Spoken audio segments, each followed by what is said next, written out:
Israel is not a perfect country. No country is perfect. But it tries, and it is courageous.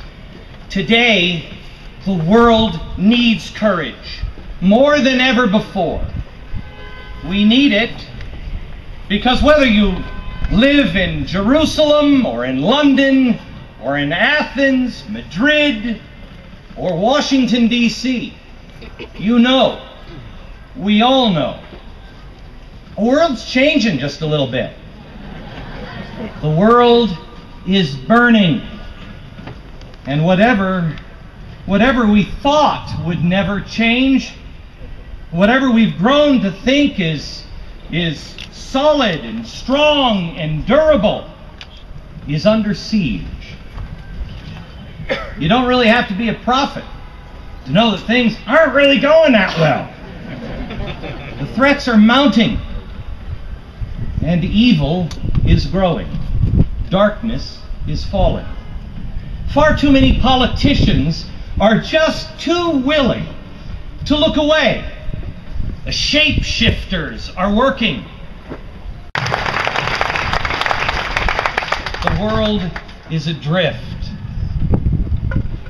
The world is confused. In Europe, the great nations of the past, Greece, Italy, Spain, Britain, they're all falling into violence.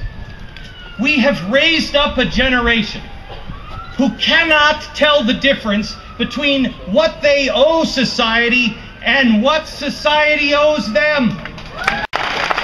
They interviewed the rioters in England, and they asked them, why are you stealing tennis shoes and televisions?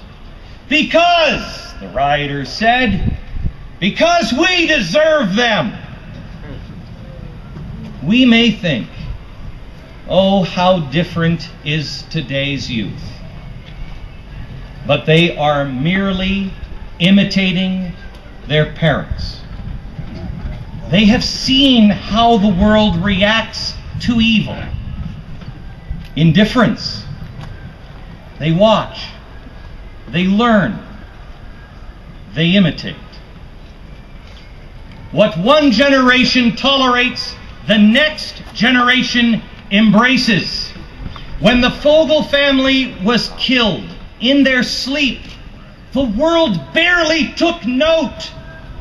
The grand councils of earth condemn Israel, while across the border, Syria slaughters her own people, her own citizens dead in the streets, and the grand councils of the world remain silent.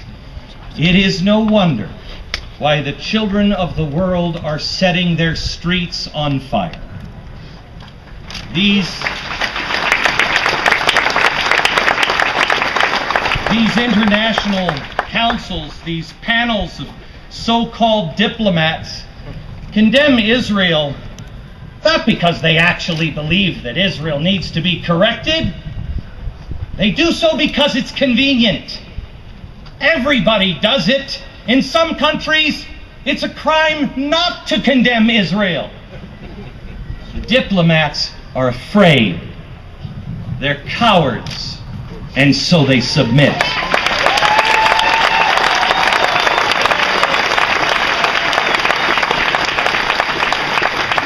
They surrender to falsehood. The truth matters not. To the keepers of conventional wisdom, the sacrifice of the truth, that's just a small price to pay. What difference does it make if we beat up a little bit on little Israel? These are the actions of the fearful and cowards. But I stand here to tell you this today. Fear is the pathway to surrender.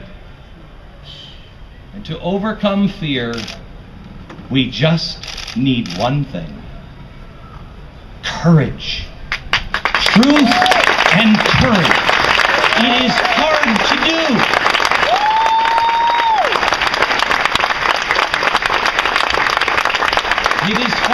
find if you're not looking. It is hard to do, especially here and especially now, because the plotters plot and the schemers scheme, and it is easy to tremble with doubt.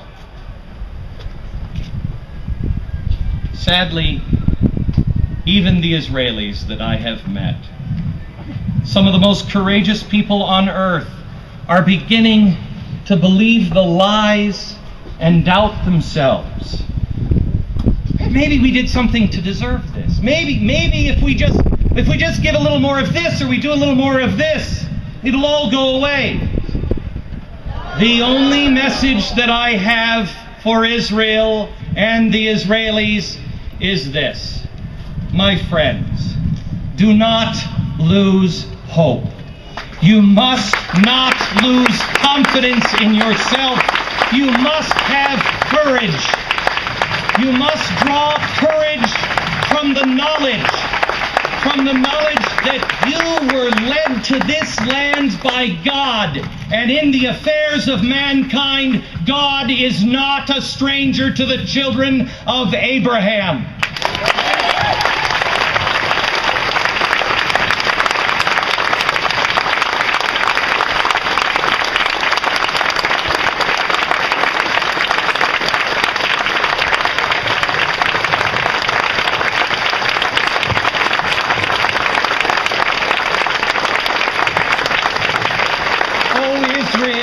Hear the words of my mouth.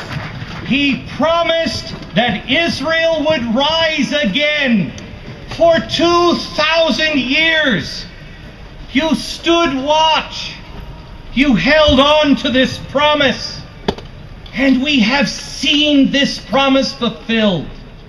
Israel, we have witnessed the dawn of your redemption.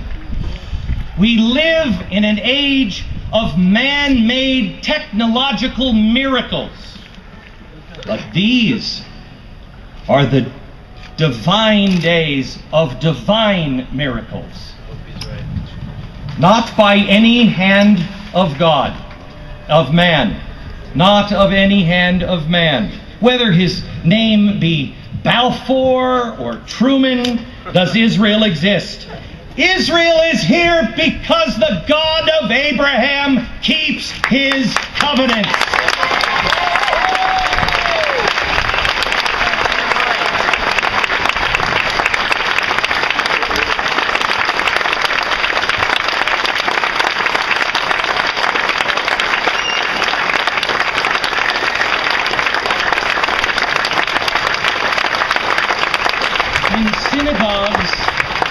In synagogues all over the world just last week, they read the words of the prophet Isaiah. Comfort, oh comfort my people, says your God. Speak tenderly to Jerusalem, and to declare to her, her term of hard service is over. Look at us. Look at where we are. Look at what we say. We declare words of comfort to Israel.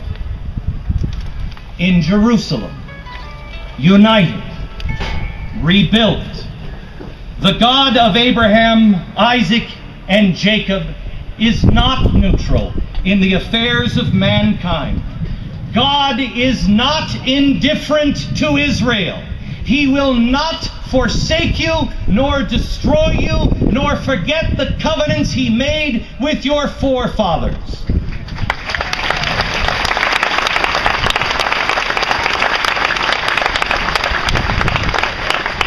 In the 40 years of wandering in the desert, the ancient Hebrews were led through the darkness by a pillar of fire. Courage is the act of taking that first step into the darkness, but knowing that each step will be guided and protected by a pillar of fire. If we follow him, God will lead us.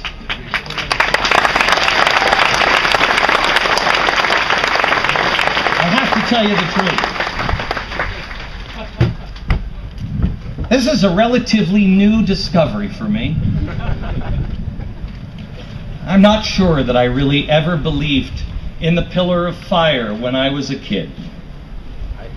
When my life was out of control, I don't know if I believed that. I don't believe it now. I know it with every fiber of my being. I know it to be true. I was the stereotypical American. First half of my life, I did very little. I was the kind of person that believed that I would be protected by two giant oceans. They would forever shelter me.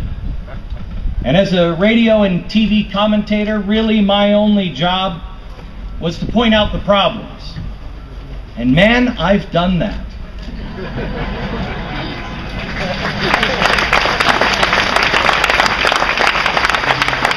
I pointed out the problems.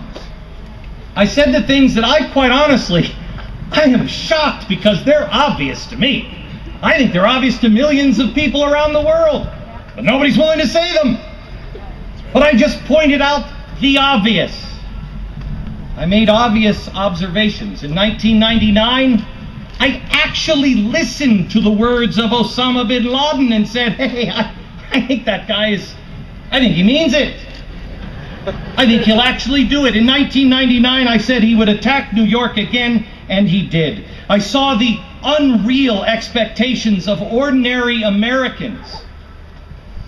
In 2006, I said, this isn't going to last. This can't last. A housing crash is going to come. It can't keep going. And it didn't. I spoke of the global financial markets ready to seize up in 2007. In 2008, I saw the coming unrest and the riots in Europe. It doesn't take a prophet to see these things. It just takes people who are willing to open their eyes and recognize that evil exists and that evil is going unopposed.